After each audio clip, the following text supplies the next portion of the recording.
Ito na siguro ang pinakamalaking bahay na nakita ko. Sana matanggap ako rito. Kahit anong trabaho gagawin ko. Kailangan ko lang ng pagkakataon. Mukhang ilang taon ang gamit ang damit mo ah.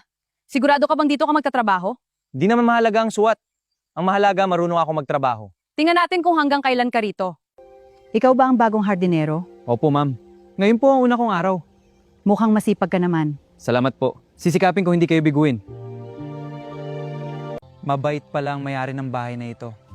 Hindi katulad ng ibang napasukan ko. Sana magtagal ako rito. Parang gusto kong magsimula ulit ng buhay. Parang hindi. Siguro nagkakamali lang ako. Matagal na panahon na rin ang lumipas. Hoy, hardinero! Pagkatapos mo rito, linisin mo rin ang fountain. At pakidiligan mo lahat ng halaman sa likod. Opo, gagawin ko po. Bilisan mo, marami ka pang dapat gawin. Tingnan mo ang ginawa mo. Nadumihan tuloy ang kape ko. Pasensya na po. Hindi ko po sinasadya. Mas mag-ingat ka kasi. Hindi bali na. Nandito ako para magtrabaho. Hindi para makipagtalo. Basta gawin ko ng maayos ang trabaho ko.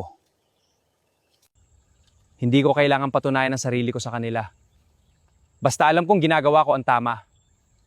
Mahalaga, marangal ang trabaho ko.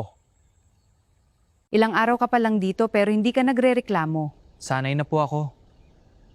Mas mahalaga ang trabaho kaysa pride. Mabuti kang bata. Sandali. Di maaari. Kamukhang-kamukha niya si Noel. Pareho pati ang mga mata. Madam, may nakita po ako sa lumang storage room. Tingnan niyo po itong litrato. Matagal ko nang hindi nakikita ito. Sandali. Hindi maari. Bakit parang si Noel? 20 taon na. Pero hindi ko pa rin nakakalimutan ng araw na nawala ka. Araw-araw ko kitang hinanap. Araw-araw kitang ipinagdasal.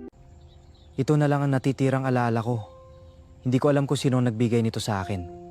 Pero simula bata pa ako, hindi ko na ito inalis. Ang kwintas na iyon, parang nakita ko na iyan noon. Hindi maari. Imposible! Suot niya rin ang kwintas na yon noon. Hindi ko makakalimutan ang araw na yon. Ito ang huling bagay na nakita ko sa kanya.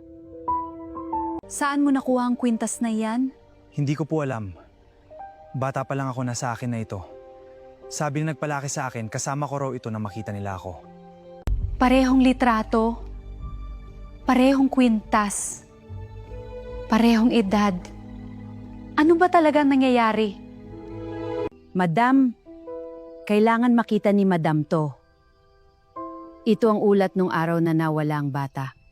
At narito ang kanyang pangalan. Pareho ang edad, pareho ang taon, at pareho rin ang mga detalye. Hindi na ito simpleng pagkakatulad. 20 taon. Eksaktong 20 taon. Noong nawala ang anak ko, halos ganun din ang simula ng buhay ni Noel. Kailangan kong malaman ang buong katotohanan. Hindi ako pwedeng umasa sa kutob lang. Kailangan ko ng kasiguraduhan. Ito na ang magbibigay ng sagot. Ito na ang magtatapos sa 20 taong paghahanap.